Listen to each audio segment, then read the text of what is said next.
jërë ngeen jëf mbokk yi tey nag maa ngi toog ak sama cousin sama xarit ponkal mu rëy mii nga xamante ni dama ko bëgg a boole ak Tyson ñu bëri di un grand historien nit ñi xam ko tey Pape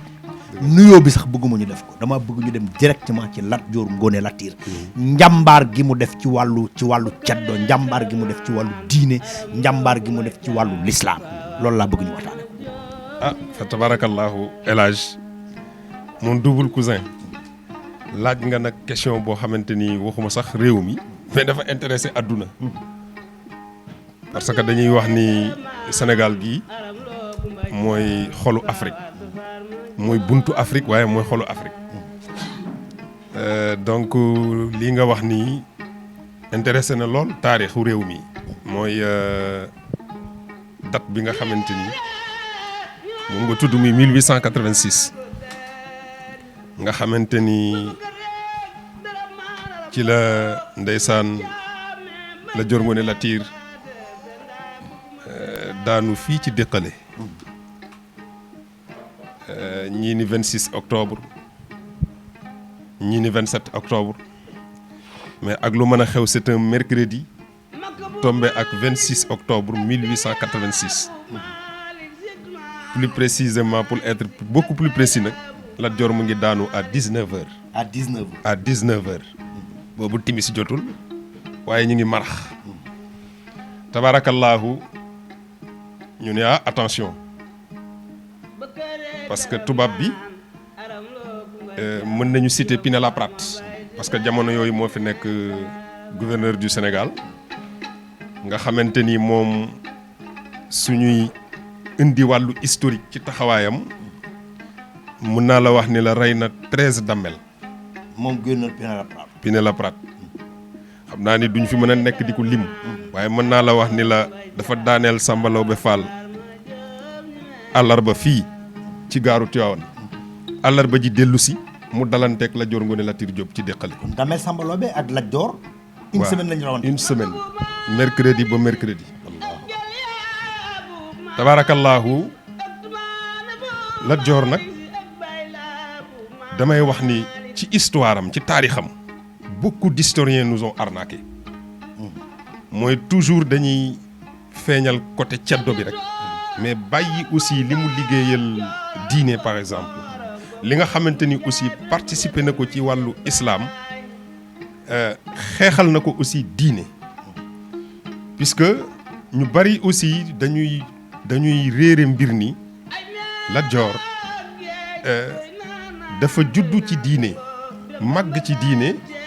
ñu nampatal ko aussi ci diine ab jullit nag dana sàggan loolu day am loolu moo waral sax ñuy junj ni dem na ba tuub ci tafsir Maba Jaxu Ba mais du tuubu ñàkkoon a nekk ci diine tuubu maanaam réajustement la ñu fàttali la parce que li ma la ci mën a citer rek mooy keroog ba ko Maba tàbbalee ci réajusté ba pare daf ko laaj ñaata soxna nga yor mu lim lu ëpp ñeent mu ne ko fokk nga dellu si ba yam ci ñeent parce que loolu la charia daganal noonu ko Maba ñaane noonu la ko defee. ah bi ko Maba waxee dafa yeewi yenn soxna yi. dafa yeewi yenn yi ba mu dese ñeent. kon xam nga kooku tuub gi kon dëgg la ci moom. donc fa tabaarakallaahu 1886 nag bi Lat Dior Ngoné Latyr laqoo ñu ne diine nag fi mu ne nii amatul ndey amatul baay. mais foofu am na benn question bu ma fi bëgg a poser parce que dégg naa ñu ne bi Lat Dior yónnee Demba War Dior ci Maba ndax Maba ne ko il faut mu nangu ma wat ko tuddaat ko bi mu egsee ci Lat Dior wax ko daf ne ko maa lànk ba wut ko may lànkale. très bien nee na mu ni ko. non yow koy kon matutub ceddo da ngay dem nangu mu wat la tuddaat la boo pare nga dellu ci li nga nekkoon. loolu est-ce que du dëggal ci li nit ñi doon wax naan. Lat Dior du woon jullit. waa xam nga dañu wax ni devant l'impossible nul n'est tenu. maanaam Lat Dior dafa dalante ak tubaab bi ci la bataille de Ngolngol mu duma tubaab bi rey ci ñoom 144 hommes xam nga il faut aussi ñu nangu ni c'est le seul roi boo xamante ni moom moo jàkkaarloog tubaab bi pendant 25 ans di xeex ak ñoom. moom Lat Dior amul keneen 25 ans la xeex ak tubaab 25 ans mu jàkkaarloog ñoom 25 ans mu jàkkaarloog ak tubaab bi di leen résister duma leneen fu ne nag xare bi mu leen njëkk a duma mooy cuxur cuxur bi ko Lat Joor di xeex boobu mën naa la wax ci 16 ans la toll am na sax ñu ni amul 16 ans ci 15 ans la war a toll parce que boobu dañ ko génne ci liil bi xaw ma nag dégg nga fi may wax. liil bi waaw mooy fi ñuy xarafe. très bien foofu lañ ko génne mu war fasu xarem booba aw mool sax lañ ko jox mu war ko bi mu ko waree dem ci xare cuxur bi jàkkaarloo ak ndeysaan tubaab bi duma leen ba gañe xare bi wax nañu ni sax ci taarix li mu jàngale keroog bi nga xamante ni xare bi jeex na ba Lat Joor gañe ko bi mu wàccee dañu wax ni pour wax la ni la booba mi ngi ci léel te wéragul am na ay traces yoo xamante ni ci wàllu deret topp na fas wi xaw ma ndax dégg nga ma. dégg naa la bu baax a baax. très bien donc. comme dafa xaraf wéragul dem xare. très bien maanaam xaraf gi am na ay deret yu topp fas wi ñu xam ne lii xaraf bi la. très bien. Allahu akbar. mooy xare bi mu njëkk a xare te loolu li ko waral mooy Damel Majooju Déggan daf daan def à chaque fois at mu jot rek day dajale Kajoor tànn kenn rek yéegal ci kaw garab dóor fetal mu daanu loolu waxtaane nañ ko ba ko Demba War Joor gisee gisaat ko mu ne kii nag buñ ko seetaanee mu jeexal nit ñi kon li ñu war a def mooy fexe nu nu réparé lii xelam yabal ko ci doomi Ngoone Latiir Fall bi booba nag pour taarix xam ni Lat Joor ñi ngi ko jëlee dans le Kayoor yóbbul ko bàjjanam Aminta Yella Jóob. waaw bala ngaa dem am na benn question bu ma nit ñi di poser la plupart.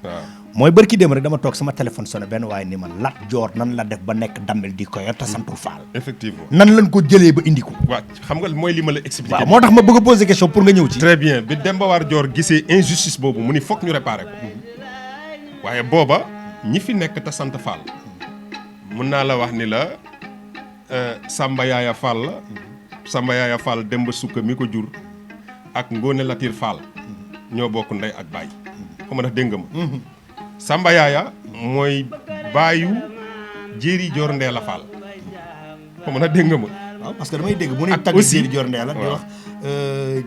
Jéeri Joor Demba Sukka effectivement cité ese jéeri Lat Fatim Penda Lat Sukka effectivement Demba Sukka nag maamam la moo jur baayam kon Lat Joor noonu la bokk ak noonu la bokkee ak Samba Yaaya Samba Lawbe Fall aussi booba mi ngi fi ñoom ñoo sant Fall war a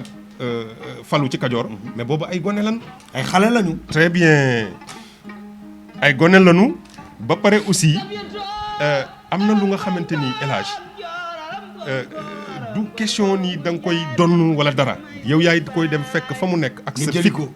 ak sa njàmbaar nga dem jëli ko parce que pourtant rawante wuñu sax lu bari ak Lat Joor ci ay at magante wuñu lu bari très bien mais booba Mam Demba War moo féetal Lat Joor mag lu bari parce que moom il est né en 1837 donc moom 37 la dund ba 1902 moom Demba War Sall très bien moom moo sut Lat Joor sax ay fan ci dund parce que des na fi lu yàgg fekk Lat Joor dem na Lat Joor moom 44 ans la dund coow li muy bari bari maa la ko wax de ak li mu def lépp 44 boo ci yëpp 44 ans 44 ans la dund 44 ans yooyu soo ci déduire 25 ans yi nga xam ne dafa opposé tubaab bi nga xam ni ba muy njëkk xeex booba amul yenn at yu bari yi donc Mam Demba War mu ni xelam daf ko yabal ci dem jëli Lat Joor Ngoone Latiir booba mi ngi kokki uuf aliwa ci daara yi Mam Matar Ndumb boobu Lat Joor mu ngi uuf aliwa ci daara ma nga ca daara ja ñu jox ko bàjjanam Aminta Yella Jóob muy jàng alquranul karim xam nga loolu day confirmer li nga wax ni Lat Joor ba muy dem ci Maba boobu yóbbaalewul ak yéefar non loolu day confirmer li nga comme boobu bi ñu koy jëli mu ngi jàng alquran mi ngi ci daaray kokki ñu fekk ko mu uuf aliwaam Mam Demba War a ko jëli bi mu demee waxtaan ak bàjjanam Aminta Yella Jóob ak Mam Matar Ndumbe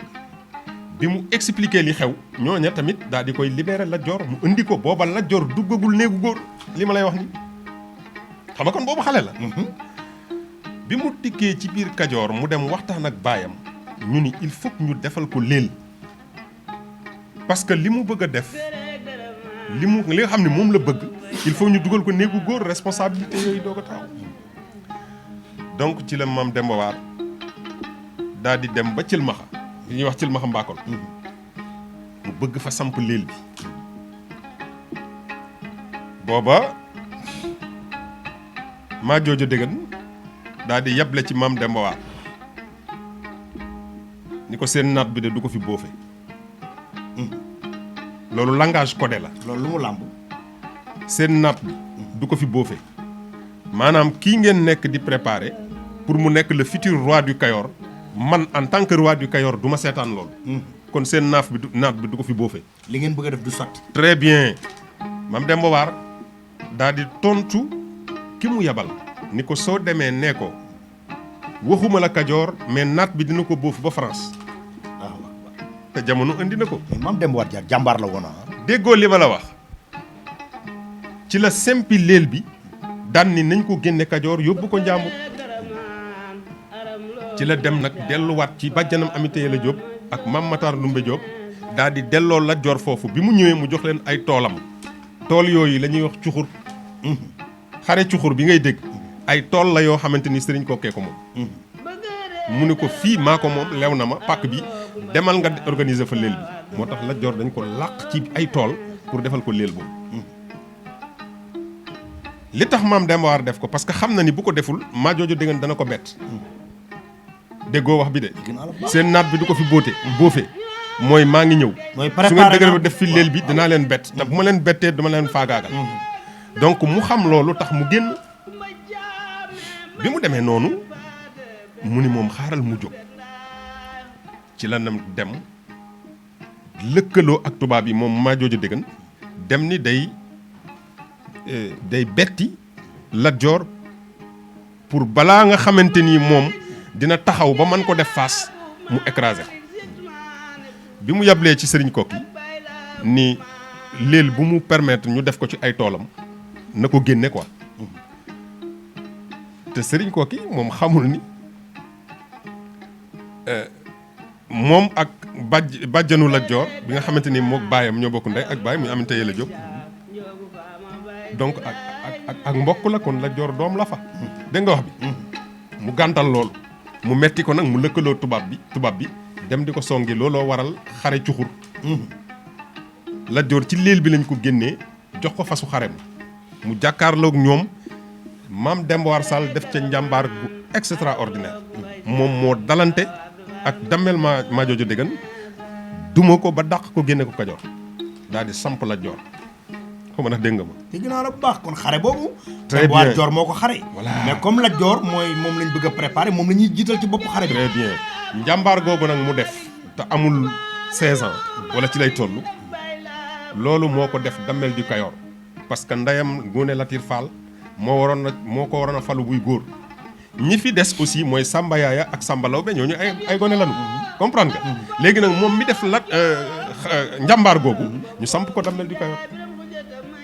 loolu tax mu samp Jóob ba pare nekk dammel du Kayoor. très bien loolu la mais Kajoor 33 dammel lañu. mais Lat Joor est-ce que xam nga ni kon Demba War Joor moo ko formé du toute une pièce. waaw c'est-à-dire moom moo xare ak dammel maa jooju déggan ba dàq ko génne ko Kajoor ñëw samp Lat Joor introniser ko kooku njàmbaarug Demba War la. moo tax damay faral di wax ni quoi qu'on puisse dire ku bëggoon Lat Joor la. moom Demba War Joor. très bien moo tax gis nga diine jii ñuy wax nii may wax ni Lat Joor daf ci juddu gis nga même bi mu demee ci Maba mu jox ko turu Silmaxa Jóob beaucoup d'historiens nous ont arnaqués li tax ma wax loolu mooy xamuñu ni c'est pas Maba Jaxu Ba moo jël turu Silmaxa jox ko Lat Joor Lat Joor moo tànn turu Silmaxa pourquoi parce que maamam moo njëkk a génn ci ceddo gi maamu Lat Joor wax ma baayam de maamam sempe ko Kajoor dem fekki Maam Matar Ndumbe Jóob ca Kokki ba mu ñëwee dañu ko xam nga lu ma indi mu ne ko waaw mu ne ko silmaxa naa ci li ma nekkoon xaw ma dégg nga waaw gumbalaa woon ca la ma nekkoon silmaxa naa léegi ci li ma ca la ma nekkoon mooy la ma nekkoon yëpp gisatuma ko très bien mu teg ko ci daara ji uufal ko aliwa mu jàng alquran ba tari ko fa maamu Lat Joor moom la maamam silmaxa Silmaxa Jóob tudde boppam Silmaxa Jóob est-ce que dégg nga wax bi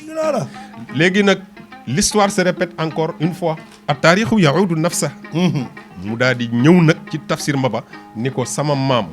la mu defoon ci Maam Matar Ndumbe Jóob ma ñëw def ko ci yow tànn naa turu silmaxa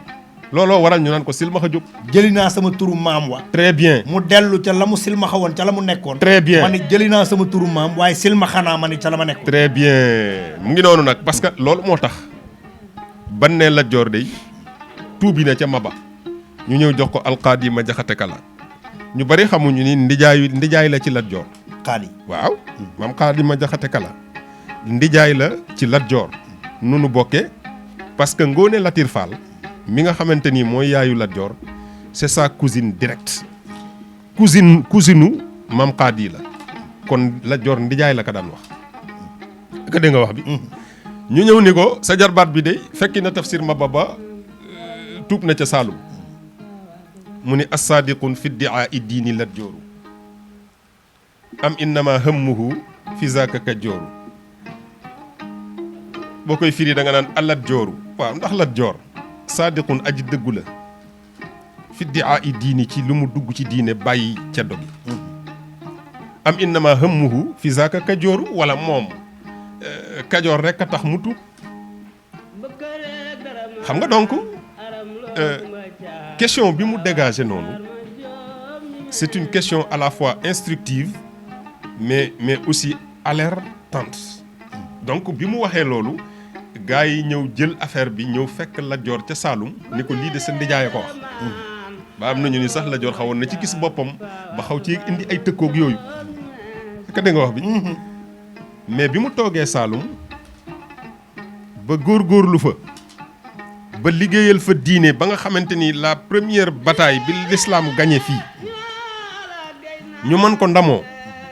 Lat Joor a ko xeex muy 30 novembre 1865 mu duma tubaab bi foofu Pinet-Laprade bi mu ko dumaa daal di gagné xare bi keroog dañu wax ni Pinet-Laprade dafa daw génn xare bi parce que ci guerre boobu Lat Joor daf ko duma ba damm clavicule gauche bi moom Pinet-Laprade bu déggee clavicule mooy yaxu mbagg mi yax bii dafa damm mu daw génn xare bi xam nga xare moom bu bopp xare bi dawee génn rek mooy jeex na mu jaar Ndaama jaar Kasaar ñëw bëtt Mbirkilaan la def pause am boo demee dañ lay wan ci côté marché bi fi mu sippi woon ay fasam taxaw fa préparé wu immobiliser loxo bi soog a jóg foofu dem Kaolack ñu doog ko yàpp ci gaal yóbbu France faji moom Pinet-Laprade Lat Joor moo njëkk a jox l'islam à part Cheikh Omar Foutiyou Tall te moom bosam ca Mali la du fii waaye fii ci Sénégal mën nañu wax ni keroog bu fekkoon jullit yi échec nañu mooy diine fay na ci Sénégal ci xare boobu mooy 30 novembre 1865 barki dem maa ngi koy wax sama benn xarit muy taalibe borom daaru maam Thierno Birahim Mbacké parce que bésu xare boobu mooy anniversaire il est né le 30 novembre 1865 ci biir bal yi xare yi boo gisee màggalu daaru gars yi bu sëñ bi jógee balaa muy dem ci tànt bi nga gis ñuy dóor sox bal yi waaw loolu la ñuy fàttali très bien bari na ko ci bokk te xamu ko de moo tax bokk ci coow li xam ni xew ko gën wallaay xam ni xew moo tax maam Thierno Birahim amoon na ay tool ci Pathé Badiane moo foofu xare bi amoon waaw nekkoon na fa ay at keroog bi ñu gañee xare bi ñuy fetu ci ngénteel maam Thierno Birahim la ñu fetoo fet bi maam Thierno Birahim ndaamal daaru très bien ñu dem ngéntee ko Jaabakunda pour wax la maam Xaadima Jaxate Kala keroog ba mu gisee ndam lu rëy loolu dafa jëlaat xalimaam ni maa waxoon loolu de as-saadiqu fi iddiaa diini Lat Jooru am innama hammuhu fi zaaka ka jooru mu ni waaye tey dama naan bushra laqad shaada diinallaahi Lat Jooru tey damay woote mbégte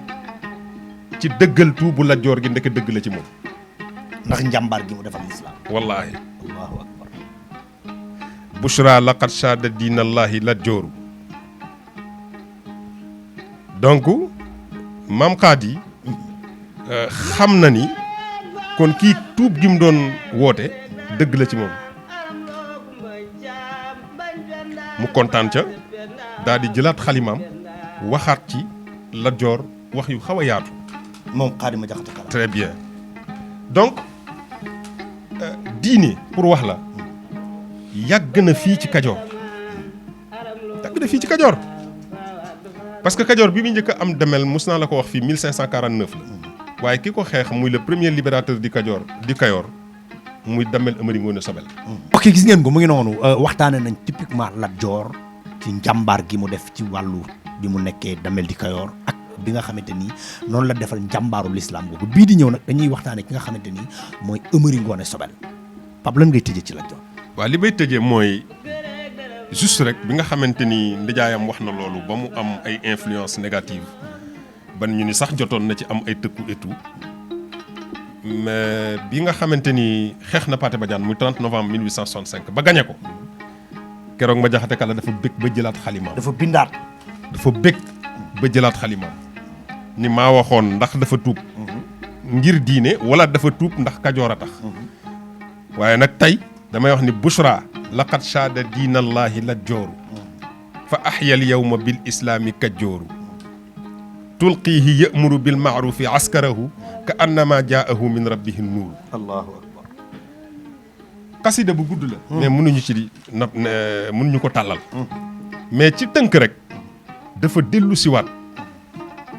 ni tey de mbégte ñeel na diine mbégte ñeel na diine te kuy jullit tey war ngaa bég ngir taxawaayu Lat Joor face à noonu l'islam yi mu ni li lay wan ni aussi tuub gi lu dëggu la ci moom mooy boo ko gisee bi muy nekk ci biir xare bi nga xamante ni soldats yi rang nañu mu jiite leen mu ngi xeex ak tubaab bi mais booy xool da ngay gis muy belli ànd ak leer yoo xam daf lay wóor ni tey l'islam rek moo ngemb Lat Joor l'islam rek moo ngemb Lat Joor ak baatu xëy la muy laa ilaha illallah muhammadu rasulullah kon drapeau l'islam keroog bu daanuwul mun naa la wax ni la c'est grâce à l'armée de Tafsir Maba Diakhou Ba te keroog bopp xare bi Lat Joor a ko jiite ak 6 de ses lieutenants ak 6 de ses lieutenants maa ngi lay sant bu baax di la gërëm kon mbokk yi ngeen xaar ñu ngi ñëw ci Amari Ngoone Sobel incha allah ñu nag yéen nii lañ koy toppee di waxtaan histoire réew mi ba mu jeex ndax kii sama commencé len rek ko yàq mooy dafa am doole ponkal la jërë ngeen jëf